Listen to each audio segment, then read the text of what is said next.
Naglunsad ng libreng sakay program ang city government ng San Fernando sa pangunguna ni Mayor Vilma Caluwag ngayong March 23 upang tulungan ang mga commuter na apektado ng nationwide transport strike. Mula 6:30 a.m. nag-deploy ang syudad ng mga sasakyan sa mga pangunahing ruta tulad ng Magliman hanggang SM City Pampanga, SM Telebastagan hanggang San Nicolas at City Hall hanggang Dolores Intersection. May nakaantabay ding dagdag na sasakyan bilang buffer units depende sa dami ng pasahero.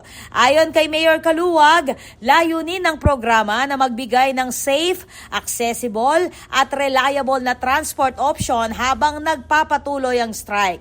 Tiniyak din ng LGU na patuloy nilang minomonitor ang sitwasyon. Samantala, nagsagawa rin ng libreng sakay ang Pampanga Police Provincial Office o PPO sa iba't ibang bayan ng lalawigan upang makatulong lalo na sa apektado ng mataas na fuel prices. Sa Angeles City naman, nananatiling normal ang biyahe matapos hindi matuloy ang planong tigil pasada ng ilang transport groups.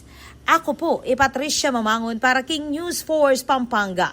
Balitang tutuking Balen, susuyo.